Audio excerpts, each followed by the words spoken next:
অনেকে প্রশ্ন করে আমাদেরকে, হুজুর গয়াল দিয়ে কুরবানি হবে? আপনি চাইলে বাঘ একটাকে জবে করে খেয়ে ফেলতে পারবেন? কথা কয় না, পারবেন? আপনি মন চাইলে ভাল্লুক একটা এনে খেয়ে ফেলতে পারবেন?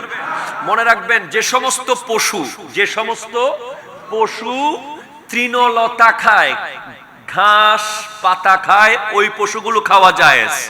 এগুলোর মধ্যে আবার ডিপে যাওয়ার দরকার নাই, আমরা সবাই জানি কোন পশুগুলো খাওয়া জায়েজ। যে সমস্ত পশু মাংস খায়, গোশত খায়, ওই সমস্ত পশু খাওয়া নিষেধ। যেমন বাঘ কি খায়? গোশত খায়, ঠিক কিনা বলেন না? তো আপনি জানেন রিসেন্টলি আগামী কাল থেকে আমাদের একটা পশু সংক্রান্ত বিষয় সামনে আসতেছে।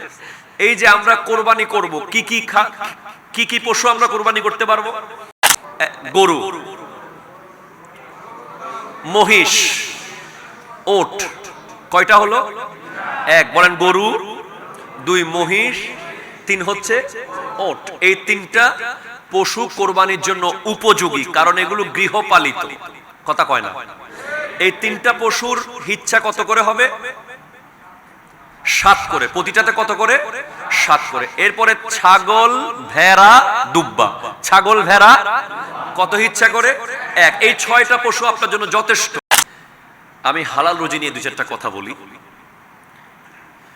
কোরআন বলছে কুলু। সুবহানাল্লাহ, বলেন তো কি বলছে কোরআন? কুলু। বলেন কি?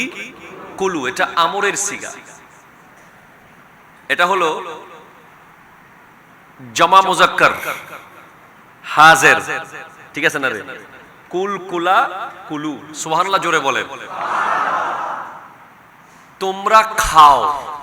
তোমরা আদেশ দিচ্ছেন কে? আল্লাহ।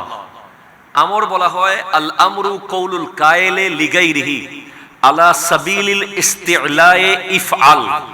এটা নূরুল আনোয়ারের ইবারত, মাদ্রাসার আলিম ক্লাসে পড়ানো হয় এই বইটা।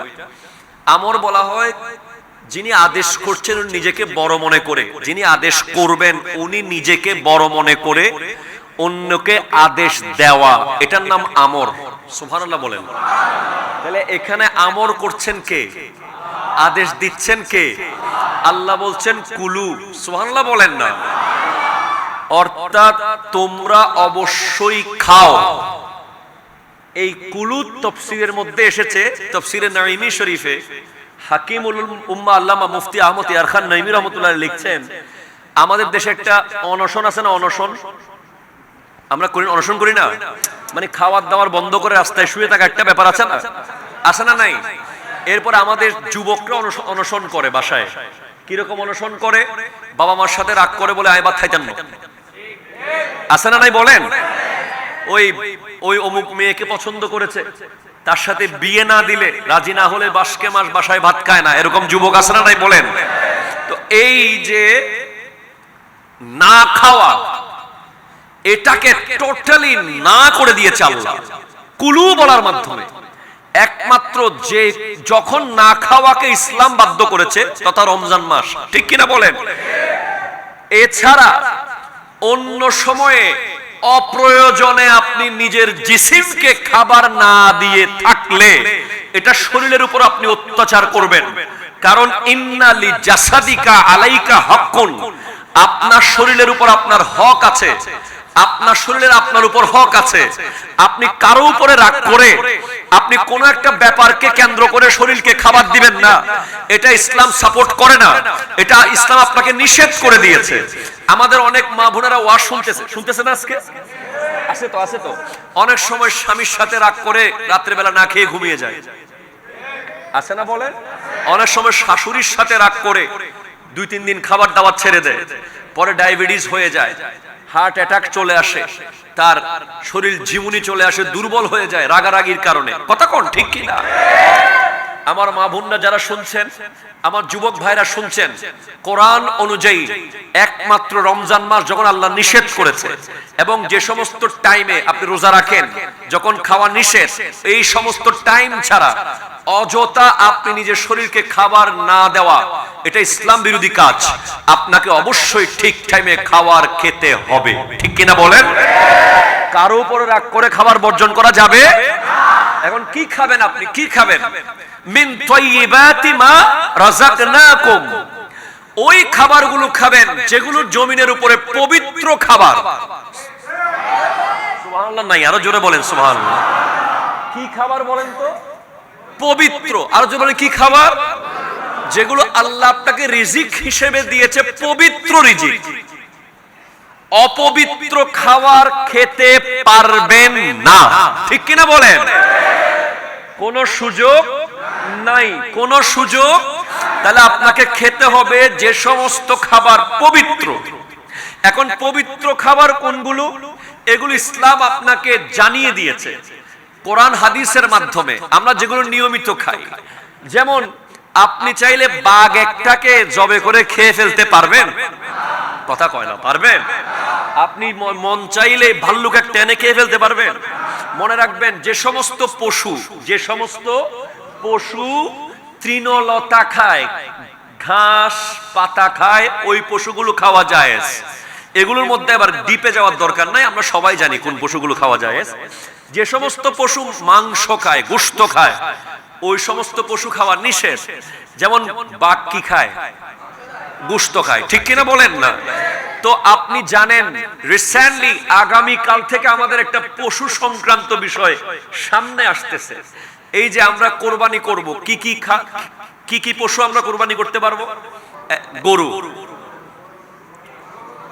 মহিষ, ওট। কয়টা হলো? এক, বলেন গরু, দুই মহিষ, তিন হচ্ছে ওট। এই তিনটা পশু কোরবানির জন্য উপযোগী, কারণ এগুলো গৃহপালিত। কথা কয় না? এই তিনটা পশুর হিচ্ছা কত করে হবে? 7 করে। প্রতিটাতে কত করে? 7 করে। এরপরে ছাগল, ভেড়া, দুব্বা। ছাগল, ভেড়া কত হিচ্ছা করে? 1। এই 6টা পশু আপনার জন্য যথেষ্ট। এখন অনেকে প্রশ্ন করে আমাদেরকে, হুজুর গয়াল দিয়ে কোরবানি হবে? গয়াল দিয়ে কোরবানি হবে না। কেন হবে না? কারণ গয়াল গৃহপালিত পশু নয়। যদি কেউ গৃহে এনে পেলে, যদি মনে করে যে গৃহে এনে পেলে তারপর কুরবান দেবে, তারপর হবে না। কারণ এটা ওরফের মধ্যে গৃহপালিত নয়। ফতোয়ায়ে ফয়জুর রাসূলের মধ্যে আছে গয়াল, হরিণ, এগুলো দিয়ে কোরবানি করলে কোরবানি হবে না। তবে আশ্চর্য বিষয়, এখন বলেন কোন অসুবিধা হচ্ছে তোমাদের? লাইটিং এর অসুবিধা হবে? কথা কন্টিনিউ করব? দর্শক পড়েন আল্লাহুম্মা। শুনেন, তাহলে যেই 6টা পশুর নাম বলেছি ওগুলো আমাদের জন্য পবিত্র, ঠিক কিনা বলেন? আজ হজের কার্যক্রম শুরু হয়েছে। সুবহানাল্লাহ, জোরে বলেন। আমরা কি মদিনা যাওয়ার জন্য কারো কি আশা আছে?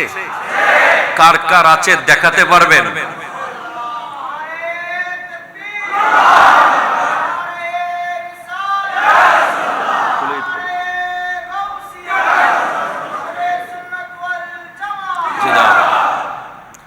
মদিনা যাবেন ইনশাআল্লাহ? ভাইজান আমার, এই মাহফিল শেষ করে এখান থেকে 250 কিলোমিটার গিয়ে আমি জুমা পড়াবো, আল্লাহ যদি তৌফিক দান করে ইনশাআল্লাহ। আমার জুমা হচ্ছে ঢাকা খিলগাঁওতে। কিন্তু এর পরেও আপনাদেরকে দেখে আমার হঠাৎ এমন মায়া লাগতেছে যে মনে হচ্ছে অনেক দিন তৃষ্ণা ছিল আপনাদেরকে দেখে নিবারণ হয়ে গেছে। কারণ মানুষ আমাদেরকে যে ভালোবাসে, এটা এই যে এখন বসে আছেন, এটা ভালোবাসা ছাড়া সম্ভব না আসলে। কারণ এখন কুরবানির অনুষ্ঠান, সবার মাথায় একটা আনন্দ, এরপরে বাইরে প্রচুর গরম, এরপরে আপনারা সবাই মসজিদে যেখানে 2 রাকাত নামাজ পড়ে চলে যান, আমার ভাই বলল, সেখানে আপনারা এখন পর্যন্ত হিসাব করলে 200 রাকাত নামাজ পড়ার সময় বসে আছেন, ঠিক কিনা বলেন? তাহলে এটা ভালোবাসার যথেষ্ট বহিঃপ্রকাশ। আমি ঘড়ির দিকে তাকাবো না যতক্ষণ আল্লাহ করায়। ইনি ঘুমাইতে পারবে না কিন্তু ইনশাআল্লাহ। ঠিক আছে, তাহলে আমরা কোথায় যাব? মদিনায়। কোথায় যাব ইনশাআল্লাহ? তো মদিনার টিকিট কে দেয়? আল্লাহ দেয়। আমরা নিই কোত্থেকে? ট্রাভেল এজেন্সি থেকে, ঠিক কিনা বলেন তো? কিন্তু বিশ্বাস করেন, পৃথিবীতে আমি এমন মানুষকে চিনি যে দারোয়ান, সারা জীবন দারোয়ানের চাকরি করেছে কিন্তু মদিনা চলে গেছে। আমি এমন মানুষকে চিনি সারা জীবন বাবুচ্চিগিরি করেছে, কোন এক ওয়াসিলায় মদিনা পৌঁছে গেছে। আবার এমন মানুষকে চিনি প্রতিদিন মদিনা শরীফ যাওয়ার তৌফিক দিয়েছে, কিন্তু যেতে পারে নাই, কবরে চলে গেছে। ঠিক কিনা বলেন? সেজন্য মদিনার টিকিট আপনি মনে রাখবেন, মদিনা ওয়ালা যদি সিল মেরে দেয় তারপর সেই টিকিট আপনার হাতে আসবে। এর আগে আপনি দেখবেন হয়তো পাসপোর্ট হইলে ভিসা নাই, ভিসা হইলে পাসপোর্ট নাই, ফিঙ্গার হইলে বিমান নাই, একটা না একটা ডিস্টার্ব করে আপনি বছরের পর বছর ঘুরবেন, কাজ হবে না। ঠিক কিনা বলেন তো? সেজন্য বিশ্বাস করেন হুজুর টিকিট পাওয়া যায় কই? বিশ্বাস করেন মদিনার টিকিট পাওয়া যায় নবীর প্রেমের এই মাহফিলে। কথা কোন ঠিক কিনা? আমি আল্লাহর কাছে আজ দোয়া করছি এই মাহে জিলহজের এই মূল্যবান দিনে মসজিদের ভিতরে বসে আজ দোয়া করছি, হজের কাজ আজকে শুরু হয়ে গেছে। হাজিউল হারামাইন আশ শরীফাইন কাবার চারপাশে লাব্বাইক লাব্বাইক চিৎকার করছে। দুটুকরো কাপড় পরে নিজের জীবনকে বিলীন করে দিতে চলে গেছে আল্লাহর দরবারে। না বাড়ি, না ঘর, না ব্যবসা, না বাণিজ্য, না টাকা, না ব্যাংক, না পয়সা, সব কিছু ছেড়ে দিয়ে আল্লাহর জন্য ওই কালো ঘরের চারপাশে যখন আওয়াজ উঠছে লাব্বাইক আল্লাহুম্মা লাব্বাইক লাব্বাইক লা শারীকা লাক লাব্বাইক ইন্নাল হামদা ওয়ান নি'মাতা লাকা ওয়াল মুলক লা শারীকা লাক। আমরাও সে আওয়াজ দিতে চাই কি চাই না? আরো জোরে বলেন, চান কি চান না? সেজন্য সবাই মিলে একবার আমার সাথে মুহাব্বতে পড়তে হবে, ইয়া রাসূলুল্লাহ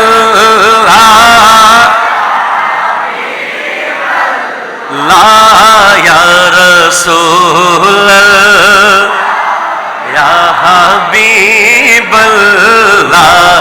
ইয়া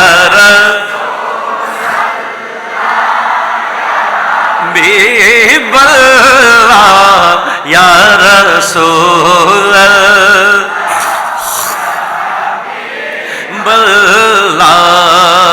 ये शहरे मुस्तफा है, मदीना करीम है, सबको निभा रहा है, मदीना करीम है। ये शहरे मुस्तफा है, मदीना करीम है, सबको निभा रहा है, मदीना करीम है। क्यों ना करीम हो के ये आका करीम का, क्यों ना करीम हो के ये आका करीम का, मस्कन जो बन गया है, मदीना करीम है, सबको निभा रहा है, मदीना करीम है। मेरी उल्फत मदीने से यूं ही नहीं, मेरे आका का रोज़ा मदीने में है, या रसूल। वाह वाह वाह।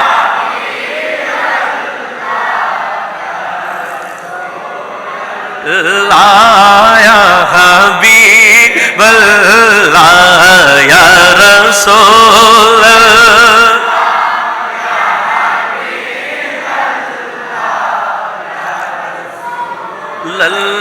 लाया अर्शे आज़म से जिसकी बड़ी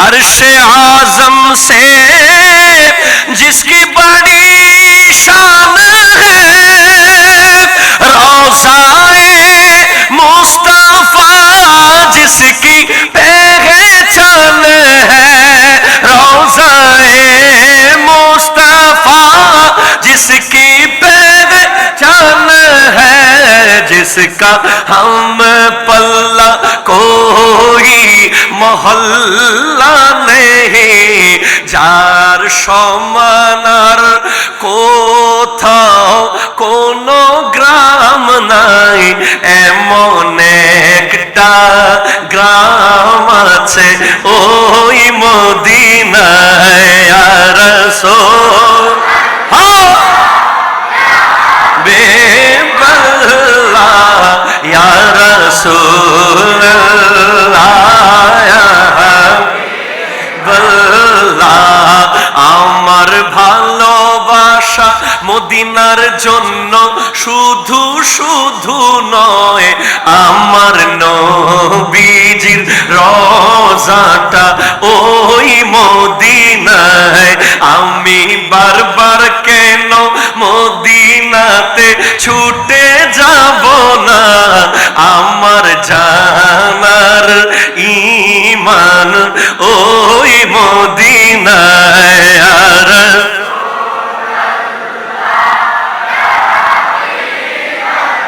লা ইয়া রাসূল, फिर मुझे मौत का कोई खतरा न हो,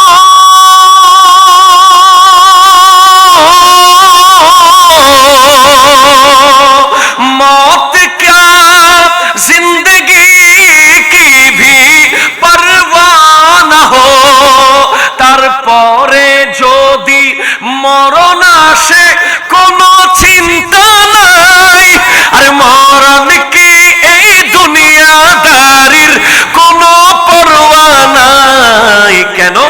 আমার নবী যদি একবার এসে আমাকে বলে, দয়াল নবী যদি স্বপ্নে এসে আমাকে বলে, তোর জীবন মরণ তো ওই মদিনায়। ইয়া রাসূল,